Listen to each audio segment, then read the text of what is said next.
I pray that you know that you don't have to be perfect. I pray that you know that you don't have to hide your doubt, your tears, your pain. I pray that you stop feeling like you're too broken, too far behind, too much to handle, because you're not. And another thing, you don't have to fake strength to earn love from anybody. Trust me, I know. I'm a survivor of child abuse. Yeah, Mama Chick too. So I know what you're going through. I know what most of you are going through. Although our trauma might be a little bit different, it's still the same. Trauma from 2 years old, 4 years old, 6 years old, 24 years old, 34 years old, 44 years old, 54 years old, 58 years old is all trauma.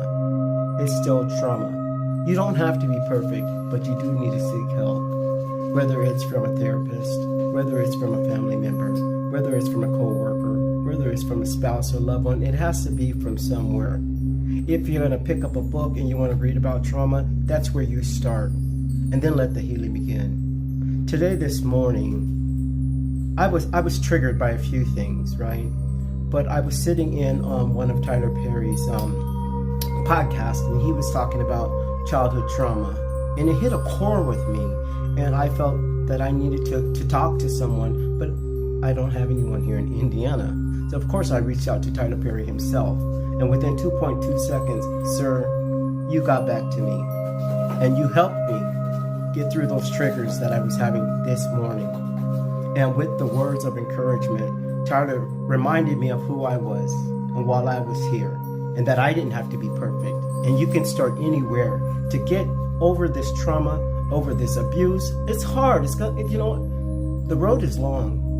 It's not something you get over real quick, fast, and in a hurry. And I say that all the time when I jump up on here. I'm always like, let me tell you something real quick, fast, and in a hurry. And I'm playing around. But trauma is real. And that's not something you can get over quick. You know this. I know you know this. Now, I'm not asking for pity or anything like that because I don't need it. I'm a strong black woman, but sometimes I do get triggered. Sometimes I get triggered by just watching certain things on TikTok as I'm strolling and I see things of abuse, whether it's child abuse or it's abuse on animals. Abuse is abuse, and when you've been through abuse, if you're still going through abuse, it hits home. Any little thing can trigger you. Any little thing, because it's real. And we're dealing with it in our own way. I'm hoping, I'm praying, because my prayer for you is to deal with it, to ask God to help you get through your trauma of abuse. That's how I get through it. I don't go to a therapist. You know who I go to? But some other people, you guys aren't that strong.